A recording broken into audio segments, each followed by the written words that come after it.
Psionic Sorcery is far more powerful than you probably thought it was. And if you're interested in getting the most out of Psionic Sorcery, you're in luck. Because behind today's secret door, the Aberrant Mind Sorcerer's Guide to Psionic Sorcery, or How to Get the Most Out of the Battery.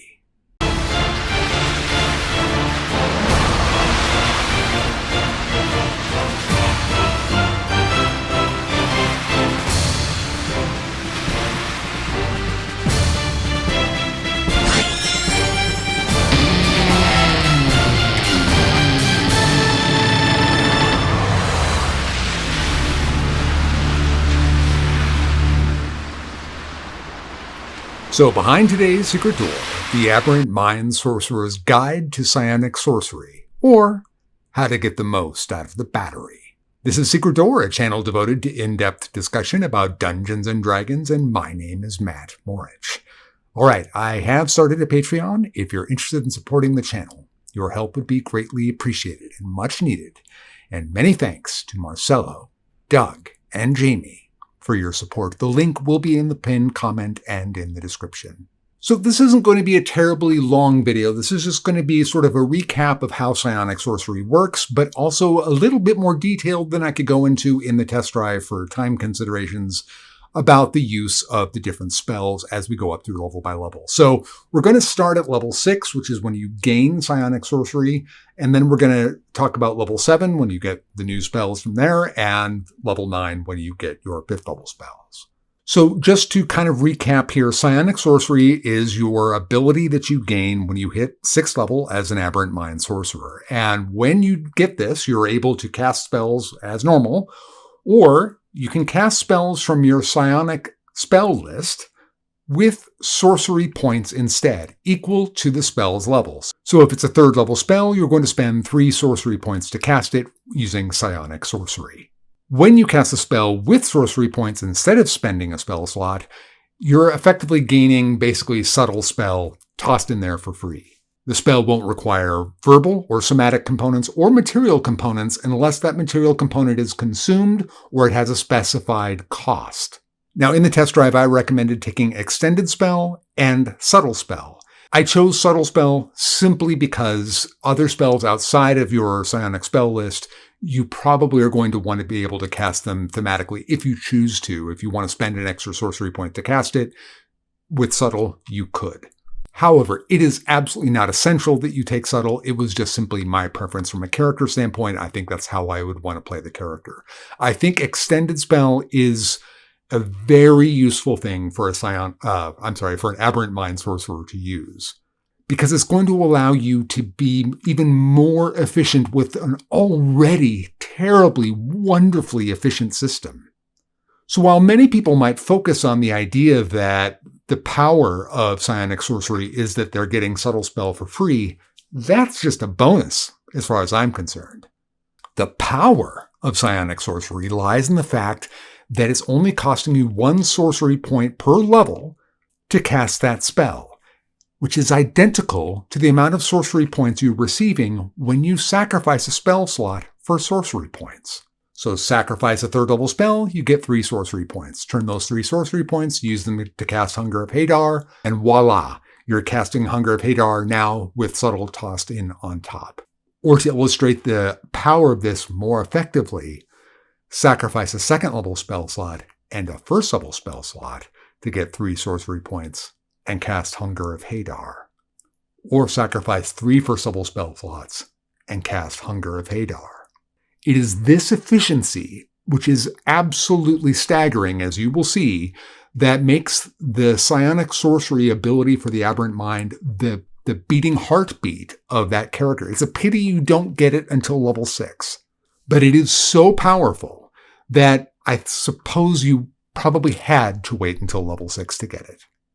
Now, I coined the term back when I first covered the Aberrant Mind Sorcerer right after Tasha's came out. I coined the term the battery. So you'll hear me refer to the Psionic Sorcery as the battery probably throughout the rest of the video. Because that's what Psionic Sorcery really is. It's turning your entire suite of everything you have in terms of sorcery points, spell slots, your sorcery points, whatever, and it's making it all one battery that you can cast anything that's on your psionic spell list from. And it makes it incredibly efficient. And it's the management of this that this video is really all about. So at 6th level, when you gain Psionic Sorcery, you're going to have a total of 28 available sorcery points. That's including the 3 sorcery points you're going to gain from using Sorceress Restoration. So that's including the 6 sorcery points you start with, and then sacking all of your spells, and that 3 points from Sorceress Restoration will put you at 28 for the day. That's what you'll have to spend throughout an adventuring day, not counting any kind of magic items that will affect your sorcery point recovery. I think what you're going to find is that whatever amount of sorcery points you have in the course of that day is going to be more than enough. And here's why. Because the use of the battery for casting means that you're going to be using meta magic hardly at all. Now, that may sound disappointing to you, but because you're playing a sorcerer, you presumably want to use meta magic. And I'm not saying don't use meta magic, but I'm going to be hard pressed to think of a more powerful option in terms of meta magic than spending 1 point per spell level to cast that spell. However, things like extended spell can be the difference. So if you have a spell that lasts for an hour, and let's say it's a 4th level spell. So you're casting a 4th level spell that lasts for an hour. Spending that extra point to gain another hour, which would otherwise cost you another 4 points to cast it again, may very well be worth it. And of course, extended spell gives you the advantage, of course, of being able to roll with advantage on concentration saving throws for that spell. And because you're a sorcerer and you already have proficiency in your concentration saving throws, you're going to that meta magic pretty much guarantees for that spell, if you spend it, that you're going to make your saving throws. Even really, really, really, really hard ones. So back to 6th level. You have 28 sorcery points. So the suite of spells you have so far is Mind Sliver, Arms of Hadar, Dissonant Whispers, Detect Thoughts, Calm Emotions, Hunger of Hadar, and Sending. Now, your 1st level spells, Arms of Hadar and Dissonant Whispers, are spells I am not a fan of. However, and this I didn't really talk about very much. I didn't talk about this at all in the test drive. Dissonant Whispers is one of those spells that I touched on it very briefly as a get away from me button. That's what its really best use is, except we're going to talk about now in context with it being with Psionic Sorcery and what you're going to be casting with Psionic Sorcery, how it might be used. So first of all, let's talk about the shock and awe power of the Psionic Sorcery here at 6th level with 28 sorcery points. Hunger of Hadar will now cost you 3 sorcery points to cast it. That's 9 castings of Hunger of Hadar at 6th level. Or 9 castings of Sendings, or whatever. Mix and match them as 4 of one and 5 of the other. And doing all that and having 1 point or 1 first level spell slot left over. Now, I'm going to assume that you're going to be running into about 3 combats a day, each lasting about 4 rounds. So you can see, and that means about a 12 round of combat per day on your average adventuring day. Some will be more, some will be less, of course. So obviously you're not going to probably ever want to be dropping Hunger of Hadar 9 times, but you might want to drop it more than you might think given this context, because Hunger of Hadar is not a spell that you're going to keep people in. It's a spell that when you drop it on people, they don't get a saving throw for its big effects. They're blinded. Anybody that has dark vision in your party will be able to fire into that darkness, be able to target them, and have advantage because the targets are blinded. So it's kind of like Fairy Fire with a massive area of effect without a saving throw that lasts for a round. Of course, it does a little bit of damage as well, and the area is difficult terrain, and anybody in that 4 square box in the middle of the area of effect, if they are a 30-foot movement rate, they're going to have to use the dash action to actually get out of that area of effect, which means, of course, that they're killing their action. So you would want to drop Hunger of Hadar a second time, possibly on foes that are getting out of that area of effect, have just gotten out of it, and if you can position it in such a way to drop it again, you're forcing them to do it again. That's not going to happen where you're going to get full action denial, but you could just drop it on them again to force them to move into a position that perhaps they don't want to provide advantage to everybody in the party that has dark vision, etc., etc., etc. And of course, the damage on top of it and creating difficult terrain in yet a new area. Now, at this level, in terms of your psionic spells, this is your best option. But let's also talk about not having to repeat it. So if you did just drop Hunger of Hadar, and they come out of that, let's say they've taken the dash action, and now they're kind of 10, 15 feet away from the edge of Hunger of Hadar. On round 2 now, you could cast Dissonant Whispers on someone, and if they fail that saving throw, they must move as far away. They have to use their reaction if they fail the save, and move as far away from you as possible using the safest possible route. Now, there's going to be plenty of situations where to move furthest away from you possible means that they have to go right back in to Hunger of Hadar. Now, you may be thinking, but Matt, the safest route possible, I'm saying if it's the only route there, it doesn't say that the route must be safe. It's saying the safest route possible. And they must move as far away from you as possible. Therefore, if they must move through Hunger of Hadar, then you must. Now, they're getting a save for this, of course. So this is definitely like a combo effect, and it's certainly not surefire. It's not going to work 100% of the time. It's not going to work even close to that. But it's going to work probably about 60% of the time. And the point is, Dissonant Whispers is going to cost you 1 sorcery point to cast it. One dinky little sorcery point to have that kind of combo effect, that kind of action denial is really useful. Now let's also talk about that for action denial for Dissonant Whispers just by itself. If a target is closing and it's your turn and you cast Dissonant Whispers on them and they haven't engaged yet, making them retrace all that way out. So it's not a question of them getting close to you, it's a question of just keeping them far away from you. That's not something that I would necessarily want to be spending a spell slot for. But 1 measly little sorcery point in this kind of context, when I know I've got 28 and they can all kind of do the same thing, that means I could do that 28 times in a day if I wanted to. Yeah, I'll do that. 28 castings of Dissonant Whispers, folks. So Dissonant Whispers has a range of 60 feet. So this is going to be fairly usable, fairly reliable. So you don't have to use it just in the context of how I described it in the test drive, of just a get away from me button, because I was thinking of using it when people are very close to you. But you could be using it once you have Psionic Sorcery. Once again, I wouldn't be doing this with spell slots. I think it's a waste. I would much rather use that first level spell slot with sleep and just cast that normally than be burning a spell slot on Dissonant Whispers. But again, 1 point is a different matter. And the reason why they're different is that first level spell slot I can only cast sleep with that spell slot or with a higher level spell slot. But if I cast sleep with a higher level spell slot, I'm not gaining any value. But if I were to say burn a 3rd level spell slot on Dissonant Whispers, and I'm thinking of casting Dissonant Whispers, I've got 3 sorcery points, 1 of which I can spend on Dissonant Whispers. The other 2 I could also use to cast Dissonant Whispers. But the point is I have 3 points out of that spell slot.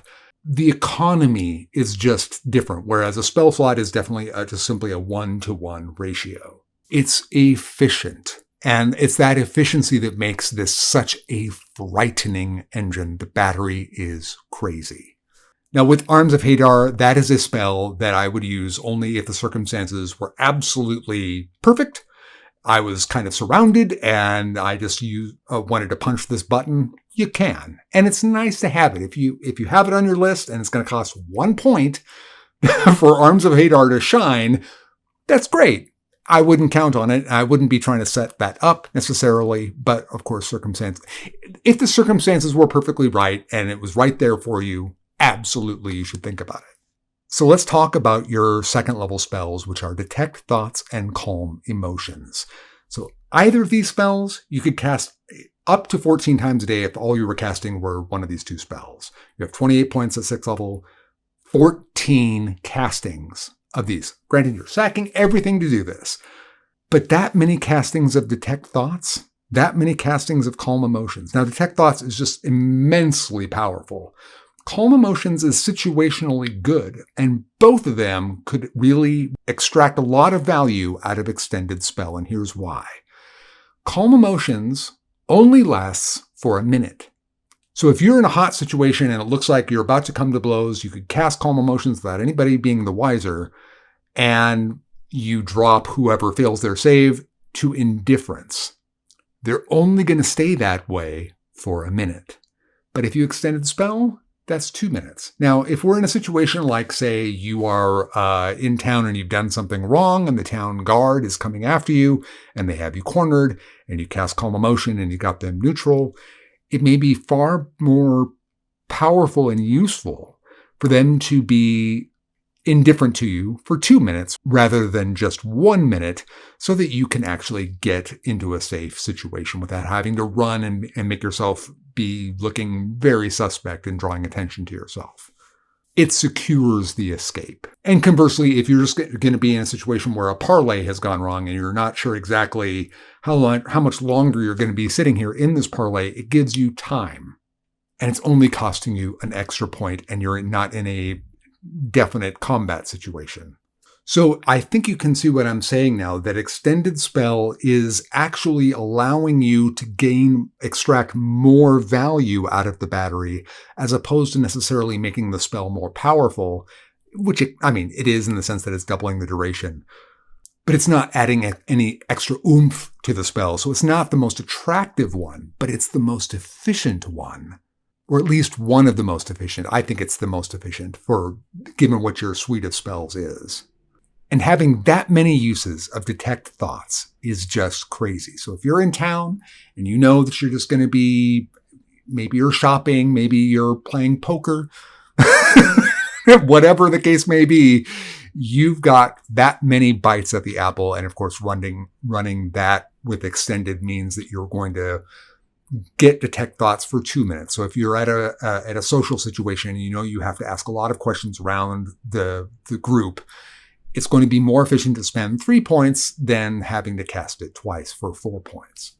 Now Calm Emotions does have one possible use in combat that's reliable, and that's, of course, if the frightened or the charm condition should be on party members, you can just get that off of them with Calm Emotions. Now, in that case, I wouldn't extend it, obviously. But the problem with Calm Emotions is that it is concentration in combat. So if you do have Hunger of Hadar running, if that's what you're doing in this combat, this is not going to play nicely with it. So I'm not the greatest fan of Calm Emotions.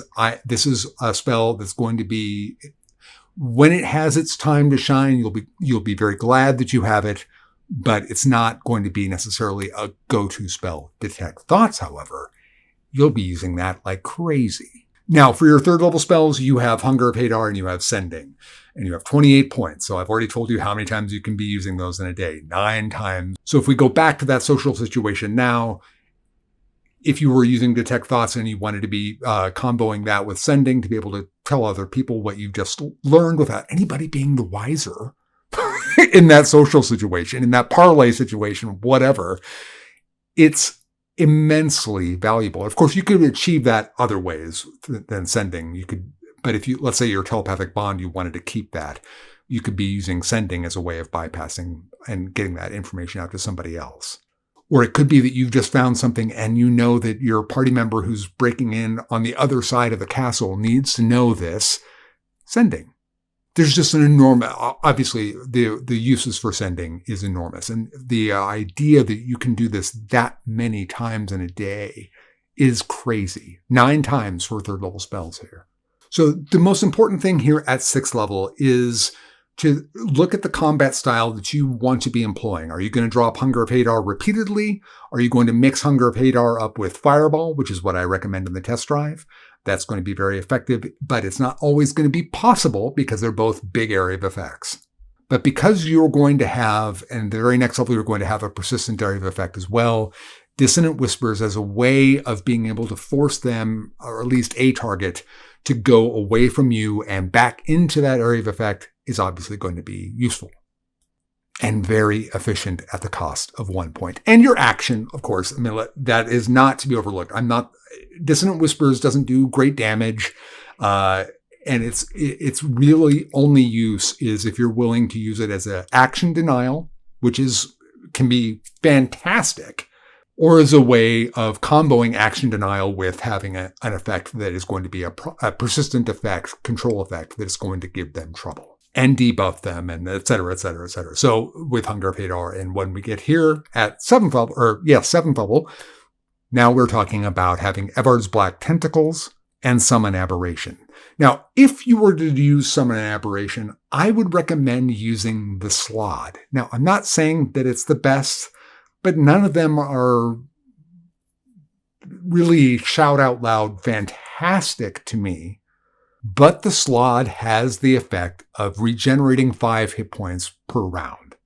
Now, it should be noted here at 7th level, you also have 33 sorcery points now. And you have that 1 4th level slot. And I had recommended, of course, that you take Dimension Door and Polymorph. So with that slot, I would definitely be wanting to use one of those spells. They're very powerful spells.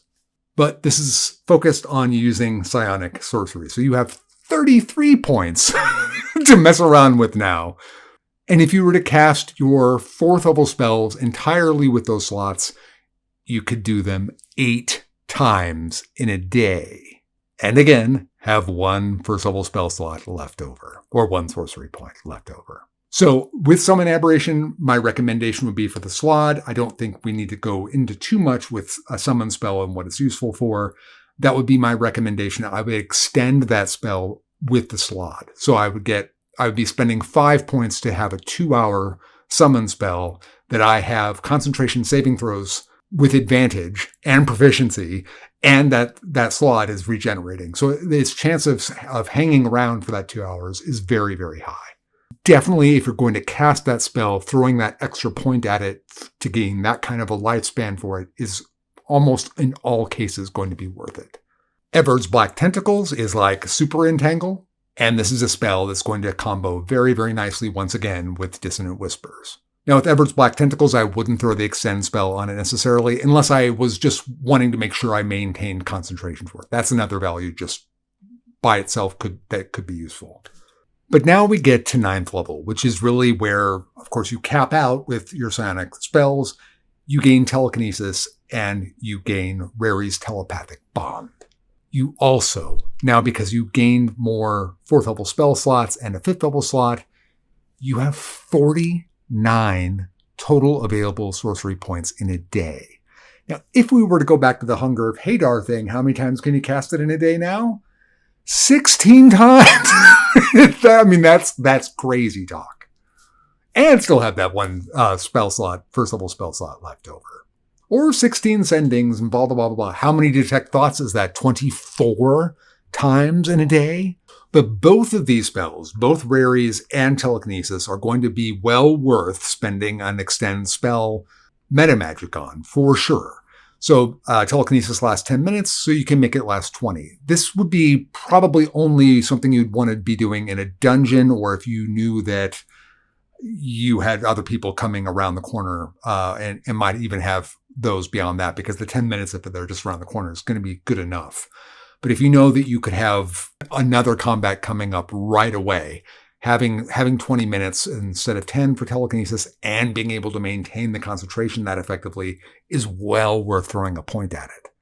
And again, you have 49 points, so you're able to cast 9 5th level spells when you hit 9th level and a 4th level spell.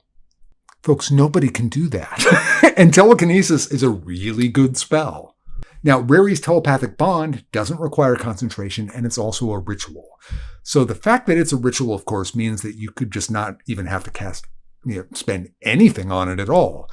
But if you did, it's got a duration of an hour, and you can contact people anywhere with Rary's Telepathic Bond that are in that bond.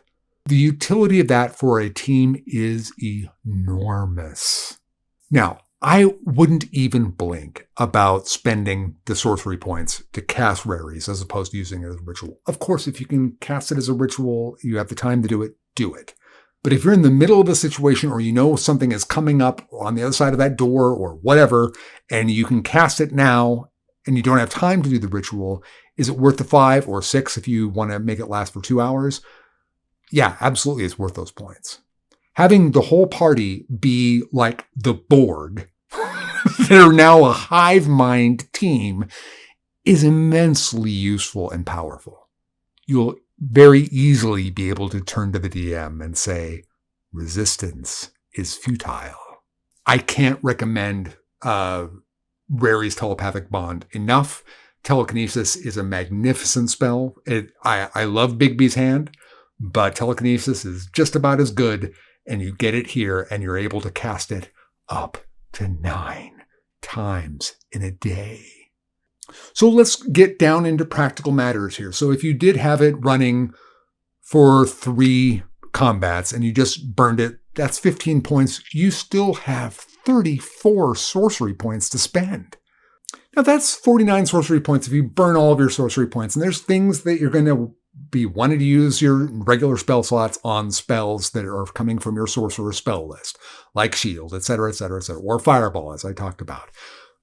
Any kind of spell that you can get that's going to do instantaneous effects that don't have concentration are your best friend.